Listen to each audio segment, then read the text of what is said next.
Assalamualaikum warahmatullahi wabarakatuh. Salam sejahtera bagi kita sekalian. Shalom, Om Swastiastu, Namo Buddhaya, salam kebajikan.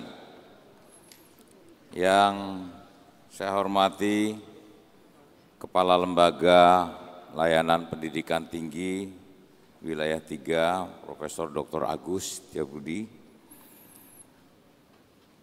Ketua Dewan Pembina Dr. Muhammad Nur MA selaku Ketua Yayasan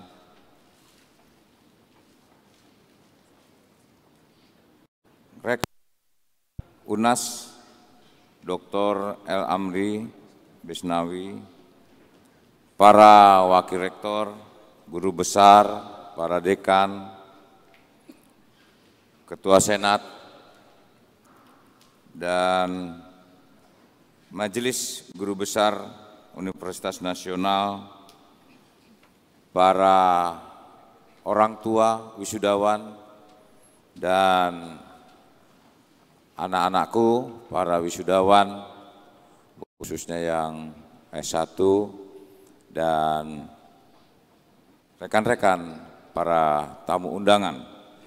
Pertama-tama marilah kita panjatkan puji dan syukur kehadirat Tuhan yang Maha Besar yang melimpahkan taufik dan hidayahnya kepada kita sekalian, sehingga pada pagi hari ini kita sama-sama mengikuti acara wisuda dan acara kegiatan-kegiatan dalam rangka prosesi wisuda.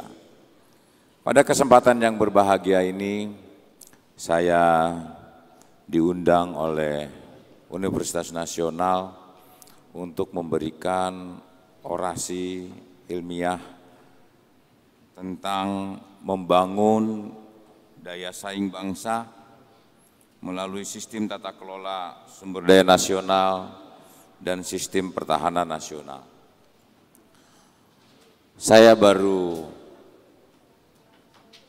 3 hari yang lalu saya dilantik oleh Presiden Republik Indonesia sebagai Kepala Staf Angkatan Darat. Ini merupakan suatu kehormatan bagi saya untuk tampil menyampaikan orasi ilmiah, karena saya yakin bahwa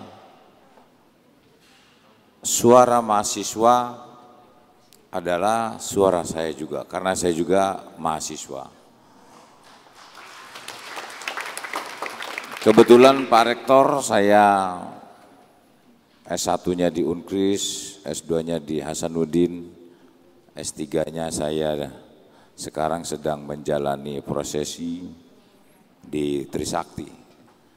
Sehingga saya pun mahasiswa, jadi suara saya adalah suara mahasiswa.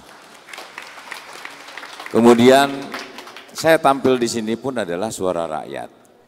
Yang nanti akan saya sampaikan adalah beberapa hal yang memang sangat diperlukan untuk bagaimana mempertahankan kedaulatan Negara Kesatuan Republik Indonesia. TNI Angkatan Darat adalah milik rakyat dan rakyat Indonesia juga milik TNI Angkatan Darat. Tentunya di dalamnya adalah adik-adik mahasiswa yang saat ini sedang menempuh pendidikan. Para wisudawan yang saya hormati, filosofi bersama bangsa Indonesia. Kita ketahui bersama bahwa kemerdekaan yang kita nikmati saat ini merupakan jerih payah yang melibatkan seluruh komponen bangsa Indonesia. Ikrar untuk membela, mempertahankan kemerdekaan dan menegakkan kedaulatan berdasarkan Pancasila dan Undang-Undang Dasar 1945. Dulu kemerdekaan kita raih bukan saja dilakukan oleh para pejuang-pejuang, tetapi dilakukan oleh seluruh komponen bangsa.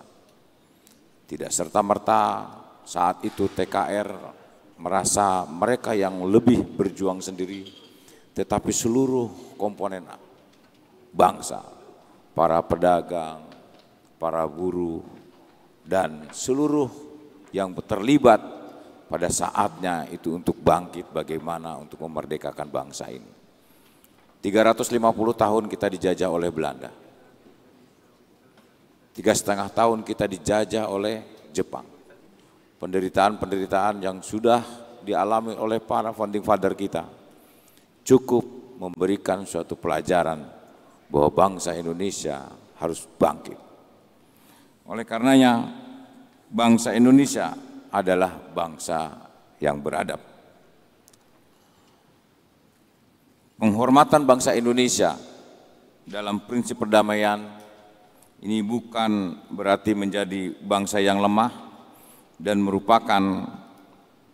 melupakan kesiapan perangkat pertahanan negara. Next. Jadi peradaban yang saat ini terjadi, kita tidak boleh lemah. Sering kita diadu domba melalui kelompok-kelompok tertentu. Pernah terbentuknya DITI, pernah adanya Rumusa, pernah ada Permesta, dan sebagainya. Mudah sekali bangsa kita diadu domba oleh pihak-pihak tertentu yang sengaja memperbelah persatuan dan kesatuan bangsa. Oleh karenanya, peradaban-peradaban ini harus betul-betul kita pegang teguh. Pancasila dan Undang-Undang Dasar Negara Republik Indonesia ini menjadi pedoman bagi kita semua. Bagaimana persatuan dan kesatuan yang harus kita pegang teguh. Dengan kita tetap harus bisa menjadi satu. Tidak boleh kita mengkultuskan salah satu kaum tertentu yang kemudian merasa yang paling benar sendiri. Tidak boleh kemudian kita menyalahkan suatu kelompok dengan kata lain kelompok itu yang paling sempurna sendiri. Semua kita satu karena persatuan ini yang sangat penting. Sapu lidi kalau hanya satu itu tidak berguna, tetapi kalau sapu lidi itu dijadikan satu maka gunanya itu sangat banyak sekali. Goncang-kancing banyak permasalahan-permasalahan yang saat ini terjadi. Banyak elemen-elemen bangsa dimanfaatkan oleh kepentingan-kepentingan tertentu sehingga merubah suatu peradaban. Budaya bangsa kita sudah mulai terlihat agak tergeser. Budaya-budaya negara-negara asing sudah mulai masuk ke negara kita. Oleh karenanya budaya bangsa Indonesia merupakan ciri khas bangsa Indonesia, ciri khas yang ditanamkan oleh leluhur-leluhur bangsa kita, yang itunya akan berpengaruh kepada persatuan dan kesatuan bangsa. Ini yang harus tetap kita jaga dan kita pertahankan. Selanjutnya ada gium klasik mengatakan civis pacem para bellum, mempersiapkan kekuatan pertahanan sebuah keniscayaan. Dengan pertahanan yang kuat, maka akan menjadi efek gentar yang ampuh untuk menahan keinginan negara lain melakukan konfrontasi. Para wisudawan yang saya hormati, kita pernah melihat, mendengar, bahkan kita merasakan bahwa begitu besar para pejuang-pejuang kita jasanya hanya berlandaskan dengan keimanan dan ketakwaan dan jiwa korsa yang tinggi, merasa ingin merdeka. Sebuah bambu runcing bisa mengalahkan persenjataan-persenjataan yang sangat modern. Nyawa dikorbankan, itu tidak menjadi masalah. Begitu mereka masih muda belia, kemudian hanya satu tekad, mereka tidak ingin terjajah berpuluh-puluh tahun. Mereka tidak ingin diadu domba, mereka tidak ingin terinjak-injak. Mereka ingin bangkit menjadi bangsa yang besar, bangsa yang bersatu, dan mencapai kemakmuran dan kesejahteraan rakyatnya. Pemuda-pemuda saat itu contohnya pada tanggal 10 November 1945. Walaupun serangan dari udara, darat maupun laut yang dilakukan oleh sekutu. Tapi para arek-arek Surabaya bisa melakukan penyerangan dan kembali merebut merah putih walaupun dengan korban jiwa yang begitu besar. Marilah kita dengan semangat-semangat itu, generasi muda yang akan lulus, segera kita bangkit. Kita harus malu dengan para pahlawan-pahlawan kita. Kita tidak boleh terintimidasi oleh pengaruh-pengaruh dari luar maupun dari dalam. Selanjutnya, satu tujuan dibentuknya pemerintahan negara Indonesia untuk melindungi segenap bangsa Indonesia dan seluruh tumpah darah Indonesia. Pertahanan negara mutlak dibutuhkan untuk menjamin kelangsungan hidup suatu negara.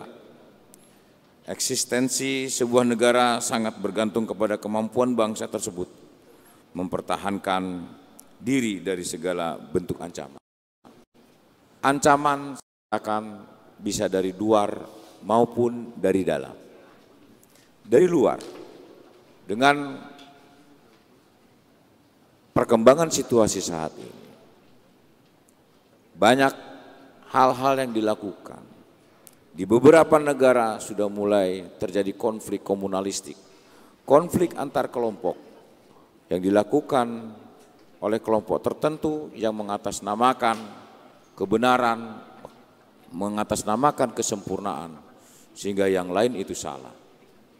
Kelompok-kelompok ini mengatasnamakan pihak-pihak yang memang mengatakan bahwa ini yang paling benar, inilah ya berjihad dan sebagainya, sehingga memberlakukan segala macam cara yang akhirnya terjadi porak-poranda. Kejadian di Afghanistan, kemenangan Taliban, tidak menutup kemungkinan ini akan memberikan pengaruh-pengaruh kepada negara di sekitarnya, termasuk di negara Indonesia.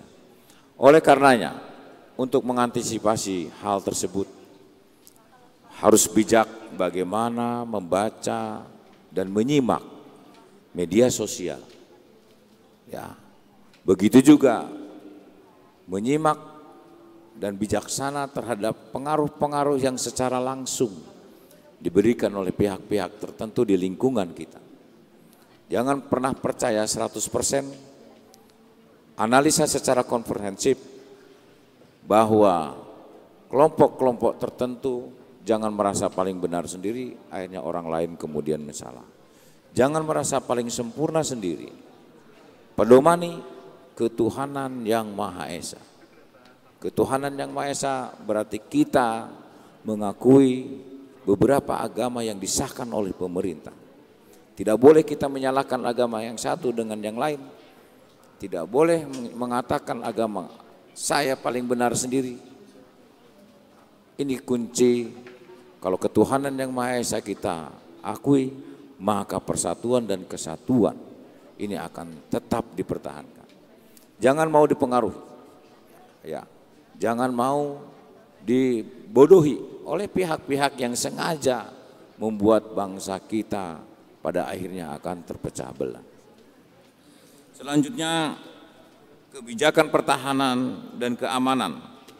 Pasca Perang Dingin tidak lagi berfokus pada isu persaingan ideologis blok barat dan blok timur, demokratisasi, interdependensi, dan isu-isu lingkungan memegang peranan penting dalam mengubah pola interaksi antar negara yang terangkai dalam konstruksi globalisasi. Ini yang tadi saya katakan, saat ini nanti kita sudah tidak mungkin lagi akan menggunakan secara fisik, tetapi secara psikologis. Perang sudah perang biologis, perang sudah perang dagang, perang ekonomi. Ini yang saat ini sedang terjadi. Merubah paradigma, merubah stigma, kemudian merubah bagaimana mindset seseorang yang akhirnya berbalik, yang akhirnya berhaluan kepada kelompok atau pihak-pihak tertentu yang mencoba mengganggu persatuan dan kesatuan bangsa.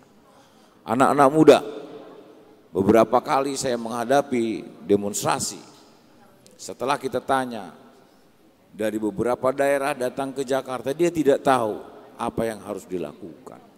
Adik-adik mahasiswa juga datang untuk berdemo, hanya dipengaruhi oleh pihak-pihak tertentu karena kepentingan politiknya. Ya, ibarat adik-adik mahasiswa ini kalau petasan ini sumbunya sumbu pendek ini. Jadi kalau misalnya disulut itu cepat. Oleh karenanya belajar dari para pejuang-pejuang kita yang terdahulu di usia muda dia bagaimana menganalisa, bagaimana dia menganalisis sesuatu perubahan situasi, tidak mudah terkontaminasi, tidak mudah hanya sebuah isu belaka kemudian menjadikan suatu kebenaran dan itu yang akhirnya dipelopori untuk melakukan suatu kegiatan-kegiatan melawan pemerintah dan sebagainya. Selanjutnya isu keamanan lebih komprehensif dan berorientasi global. Perubahan fokus isu secara signifikan merubah peta geopolitik dan geostrategis hampir di seluruh kawasan. Diikuti instabilitas yang potensial menjadi ancaman bagi eksistensi sebuah negara. Ini saya katakan tadi bahwa fokus yang saat ini adalah tentang geopolitik dan geostrategi hampir di seluruh kawasan. Tidak lagi kita akan melakukan kegiatan-kegiatan secara fisik, tetapi akan melakukan kegiatan-kegiatan non-fisik yang akhirnya merubah paradigma dan pemikiran setiap warga bangsa untuk saling bermusuhan. Selanjutnya perkembangan ilmu pengetahuan dan teknologi saat ini. Teknologi informasi dan telekomunikasi serta teknologi transportasi mempercepat arus informasi, arus finansial global, dan mobilitas manusia atau human mobility. Ancaman non-fisik seperti penanaman nilai-nilai kehidupan asing yang dapat menjadi alat penghancur identitas sebuah peradaban bangsa. Ini kita melihat pengaruh-pengaruh asing. Ya mungkin kita terlalu lama dijajah 350 tahun. Kalau kita melihat orang asing, kelihatannya kita sepertinya bangga sekali. Kita melihat di beberapa tempat, ya kalau kita sudah melihat orang asing, bahkan orang-orang asing yang akhirnya menjadi manajer di perhotelan dan sebagainya, sepertinya mereka lebih hebat. Padahal bangsa kita, pemuda-pemuda kita, lulusan-lulusan dari sarjana banyak juga di negara luar yang berkiprah. Kita tidak boleh kalau melihat orang asing terlalu segalanya, tidak. Ya, kita punya kemampuan. Ya, tidak punya kemampuan yang lebih dari mereka dan juang kita bangsa Indonesia ini yang sangat luar biasa. Ya. Oleh karenanya kita bersatu, rakyat dengan TNI, para mahasiswa ini bersatu. Mari kita pertahankan negara kesatuan Republik Indonesia. Bagaimana caranya? Bagaimana kita belajar dengan baik, bagaimana kita berprofesi yang baik, dan kemudian kita melakukan kegiatan-kegiatan sesuai dengan aturan, ketentuan, perundang-undangan yang berlaku, sesuai dengan aturan dan ketentuan yang diterapkan oleh pemerintah. Ini menjadi tonggak kita di dalam kita melaksanakan kegiatan-kegiatan, sehingga kita tidak mudah untuk terprovokasi, tidak mudah untuk dimasuki oleh kelompok-kelompok yang sengaja mempengaruhi kita ke jalan yang tidak benar. Selanjutnya metamorfosis perang di era global. Peperangan tidak hanya sebatas perang fisik dengan pengerahan kekuatan militer, deploy force. Peperangan dirancang menggunakan berbagai cara dan taktik dalam menghancurkan lawan. Negara harus pandai menata dan mengelola seluruh sumber daya nasional yang dimiliki untuk menjadi kekuatan yang potensial bagi kekuatan pertahanan nasional sebuah negara. Ini yang sudah dilakukan, beberapa kegiatan-kegiatan yang dilakukan oleh Presiden Republik Indonesia yang saat ini membangun beberapa infrastruktur baik jalan maupun dengan bendungan. Ini adalah untuk kesejahteraan rakyat Indonesia. Kenapa? Kalau rakyat sejahtera maka rakyat akan kuat. Kalau rakyat sejahtera maka kekuatan ini tidak mungkin akan mudah dipengaruhi. Begitu juga TNI. TNI hanya sebagai penyambung lidah saja dari rakyat yang untuk mempertahankan negara ini. TNI tidak bisa akan kuat apabila rakyat tidak bersatu. Apa yang disampaikan oleh Panglima TNI bahwa TNI adalah kita, itu sangat benar. Karena tidak kita bedakan antara TNI dan rakyat. TNI berasal dari rakyat, oleh rakyat, dan untuk rakyat. Apapun yang akan menjadi kegiatan-kegiatan TNI. Saya sampaikan pada saat saya setelah serah terima, saya sampaikan yang kita pedomani adalah 8 wajib TNI.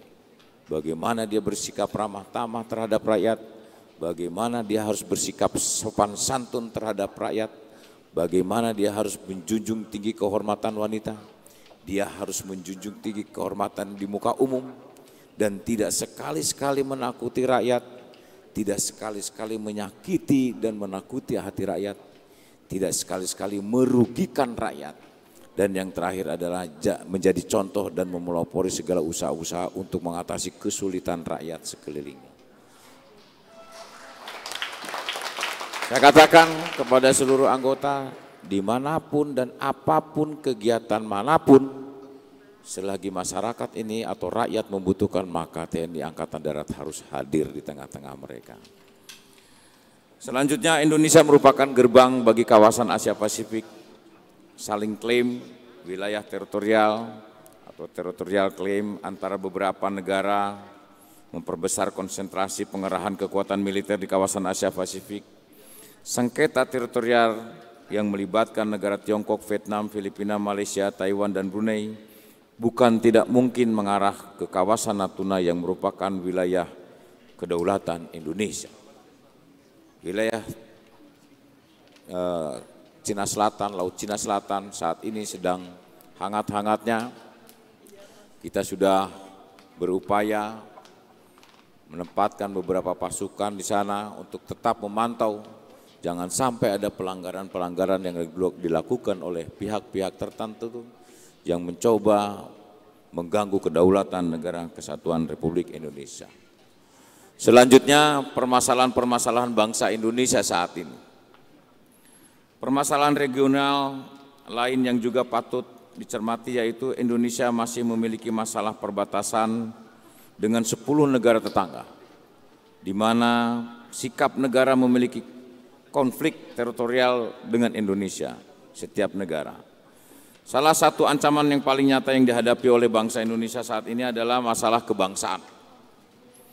Konflik komunal, terorisme, radikalisme, dan menguatnya gerakan separatisme di beberapa daerah merupakan ancaman serius bagi keutuhan negara. Kondisi ketertiban dan tingginya angka kriminalitas baik nasional maupun transnasional seperti human trafficking, narkoba, narkotika, cybercrime, dan lain-lain menjadi pekerjaan rumah bagi kita semua. Melemahnya semangat kebersamaan, gotong royong, apatisme seperti dirancang untuk mempercepat proses penghancuran identitas negara.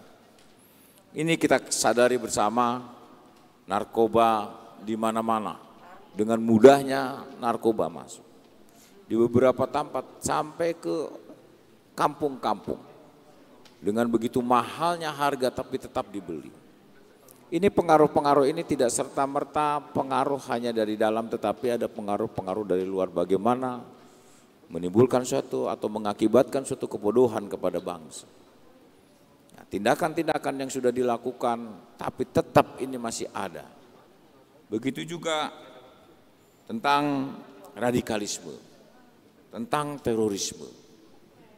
Ini juga doktrin-doktrin yang sangat mendasar yang mengatakan bahwa jaminannya adalah surga, jaminannya adalah keuntungan-keuntungan tertentu.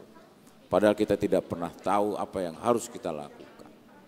Kalau keimanan dan ketakwaan kita yakini yang tahu hanya diri kita sendiri, bukan orang lain. Tidak kita kemudian mengatakan cara sholat, cara beribadah yang paling benar menurut kita sendiri. Yang tahu adalah diri kita sendiri. Kalau di dalam Islam ada 3 yang harus dipegang. Yang pertama adalah akidah. Yang kedua adalah syariat. Yang ketiga adalah akhlak. Akidah kita harus percaya kepada iman. Iman kepada Allah, iman kepada Rasul, kepada kitab-kitab Allah, kepada hari akhir, kepada Nabi Allah, dan selanjutnya. Bagaimana syariat? Syariat kita harus syahadat, kita harus sholat, kita harus zakat, kita harus puasa, kita harus munggah haji. Itu syariat. Tapi yang lebih penting adalah akhlak. Kalau syariat, akidah sudah dilakukan, tapi kalau akhlaknya tidak dilakukan, akhlaknya tidak baik, maka percuma. Kita ketahui bahwa contoh umat Islam yang selama ini melakukan suatu kegiatan-kegiatan keagamaan adalah kegiatan-kegiatan yang mencontoh Nabi Muhammad SAW karena akhlaknya. Akhlak Nabi Muhammad yang harus kita pedomani, kejujurannya, kebaikannya, kemurahannya. Ini yang selama ini kita pegang teguh. Tidak ada kata lain karena akhlak yang paling benar, karena perilaku yang paling benar. Ini yang harus kita pedomani. Saya berpesan kepada adik-adik mahasiswa yang akan dilatih, kalau kalian ingin berhasil, kuncinya satu, tebar semua kebaikan-kebaikan kepada orang lain. Ya. Karena keberhasilan itu berasal dari apa yang kita lakukan. Tuhan sudah memilih apa yang kita alami, tinggal bagaimana kita memilih apa yang harus kita lalui. Kalau ciri-ciri orang berhasil, lupakan masa lalu. Karena masa lalu tidak pernah akan balik lagi. Tapi lakukan hari ini yang terbaik, secara optimal. Kalau maksimal kita suruh. Masa depan hanya sebuah angan-angan, masa depan hanya sebuah cita-cita dan harapan, tapi harus kita perjuangkan. Tidak mudah membalikan telapak tangan keberhasilan itu. Saya yakini bahwa di sini ada yang menjadi rektor, ada yang menjadi profesor, ada yang menjadi dokter, dan semua keberhasilan ini karena memang kebaikan. Bukan kejahatan, iri dengki yang dibangun, tapi karena kebaikan, karena kemurahan. Kemurahan hati seseorang yang akhirnya menimbulkan kebaikan kepada kita semuanya. Selanjutnya upaya-upaya yang harus kita lakukan untuk bangsa ini adalah cepat mengenal akar permasalahan sehingga penanganan dimulai dari systemic preventive action, bukan curative reactive action. Dalam konteks pertahanan negara, permasalahan ini tidak cukup ditangani hanya oleh dari aspek kekuatan militer saja. Yang tadi saya katakan, militer tidak serta-merta berperanan penting di dalam mempertahankan negara. Sering saya katakan bahwa bela bangsa dan negara ini bukan milik militer saja, tetapi milik seluruh komponen bangsa Indonesia. Selanjutnya 3 pilar penting untuk membangun ketahanan nasional adalah pemerintahan, rakyat, dan militer.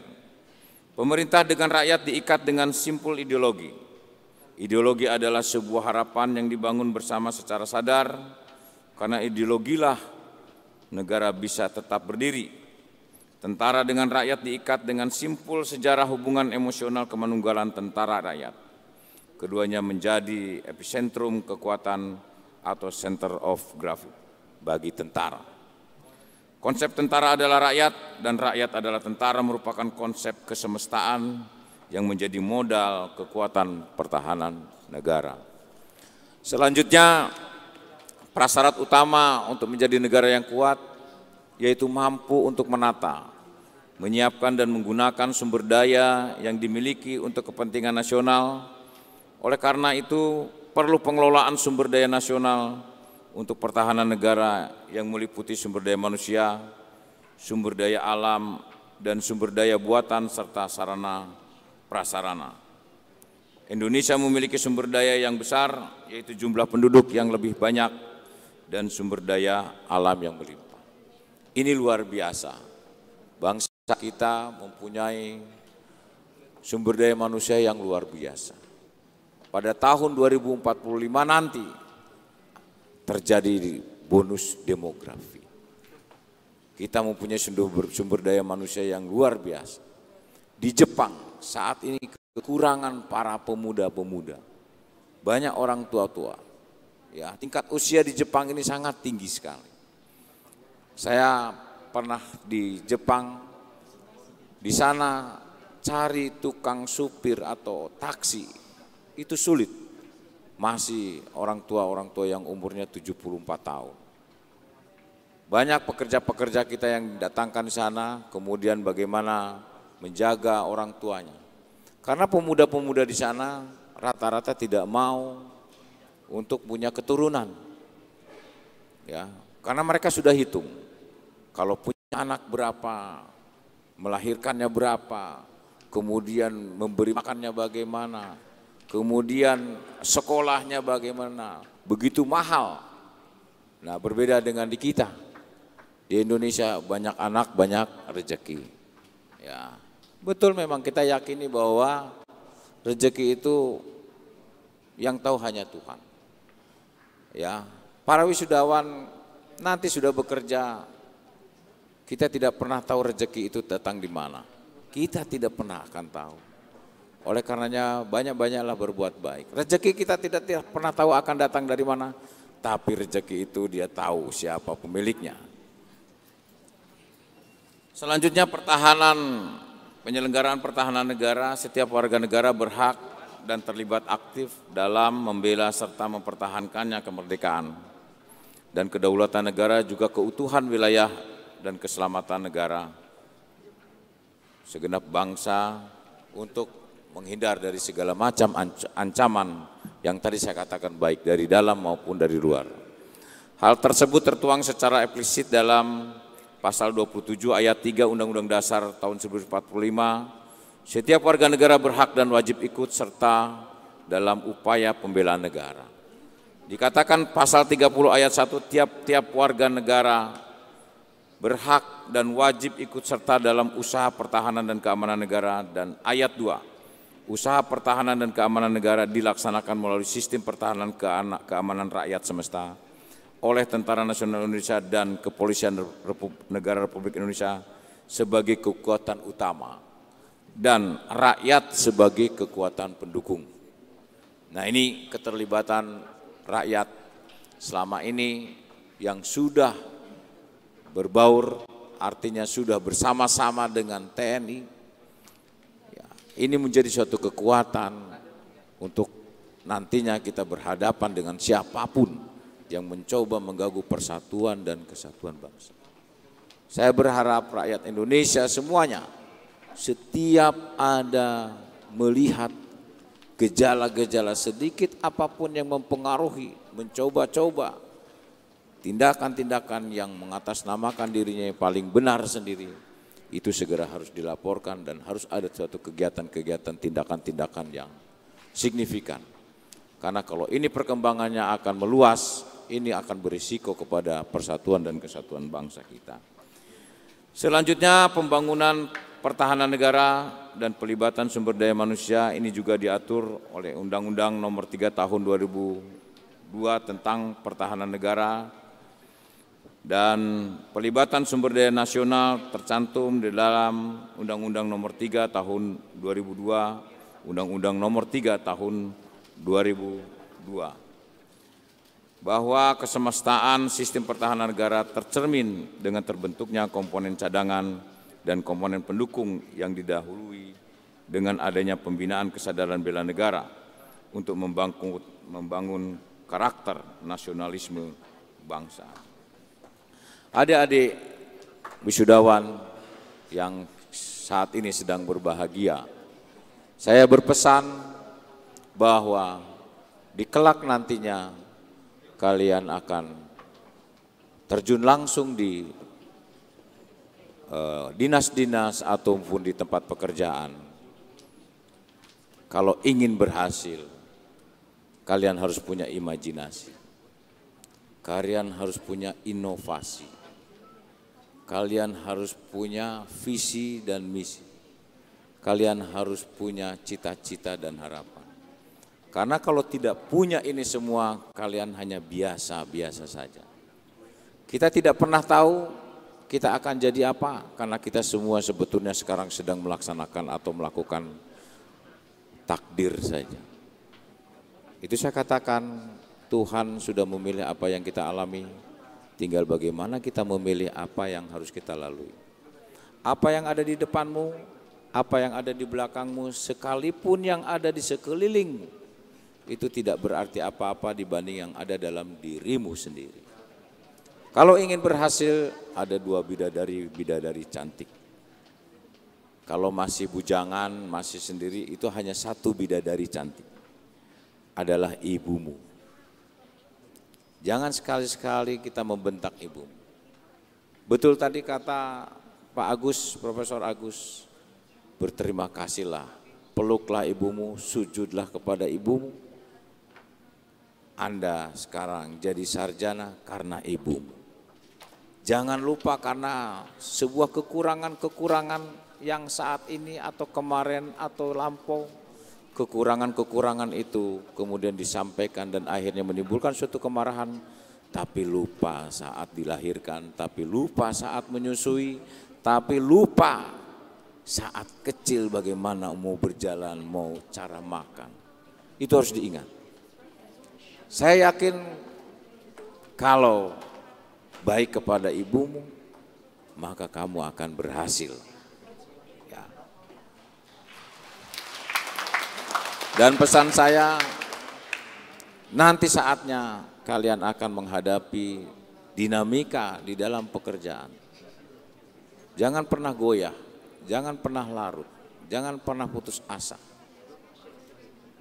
Di dalam hidup ini, kita kalau lagi menderita, jangan larut dalam penderitaan. Karena besok atau lusa pasti akan ada kebahagiaan. Begitu juga kita lagi bahagia, jangan hanyut dalam kebahagiaan. Karena atau besok atau lusa pasti akan ada penderitaan. Jadilah petarung-petarung sejati, jadilah pemberani, jadilah berani mengambil risiko. Mula-mula hidup ini sadar bahwa hidup ini mengandung resiko, tetapi kalau hati nurani kita ini kuat, apapun yang kita hadapi, kita harus berani termasuk menghadapi resiko itu sendiri. Kita tidak pernah boleh takut, kita bangsa pemberani, kita bangsa pejuang, siapapun gak boleh takut. Di situ kita harus punya karakter, di situ kita harus punya integritas. Kalau kita tidak punya itu semua, kita hanya biasa-biasa saja, hanya pelengkap penderita saja. Yang terakhir, orang yang bahagia itu belum tentu bermurah hati. Tetapi saya belum pernah melihat orang yang bermurah hati tidak bahagia. Pasti dia bahagia. Kesimpulan, sistem tata kelola sumber daya nasional untuk pertahanan negara merupakan langkah strategi agar sistem pertahanan negara semesta dapat diaplikasikan secara terbangun, daya saing sebagai bangsa. Oleh karenanya, pengelolaan sumber daya manusia, pengelolaan sumber daya alam ini benar-benar secara signifikan ini harus bermanfaat. Presiden Republik Indonesia saat ini begitu jerih payahnya menghadapi COVID-19 dan alhamdulillah ini berhasil dan ini tidak serta-merta mudah begitu saja, penuh pengorbanan. Marilah kita contoh ketegaran dan ketegasan serta keberanian untuk mengambil suatu keputusan. Ciri pemimpin itu adalah berani mengambil keputusan. Kalau keputusan itu benar berarti bagus. Kalau salah keputusan itu masih bagus daripada tidak berani mengambil keputusan. Terima kasih. Wassalamualaikum warahmatullahi wabarakatuh. Shalom. Om. Santi. Santi Om. Mohon maaf Pak Rektor, saya ada yang lupa satu. Saya nanti akan memberikan beasiswa bagi mahasiswa yang berprestasi.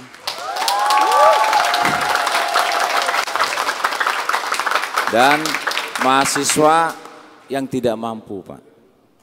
Ya, ada 2. Nanti saya akan koordinasi sama Pak Ginting, mahasiswa yang berprestasi dan mahasiswa yang sama sekali tidak mampu.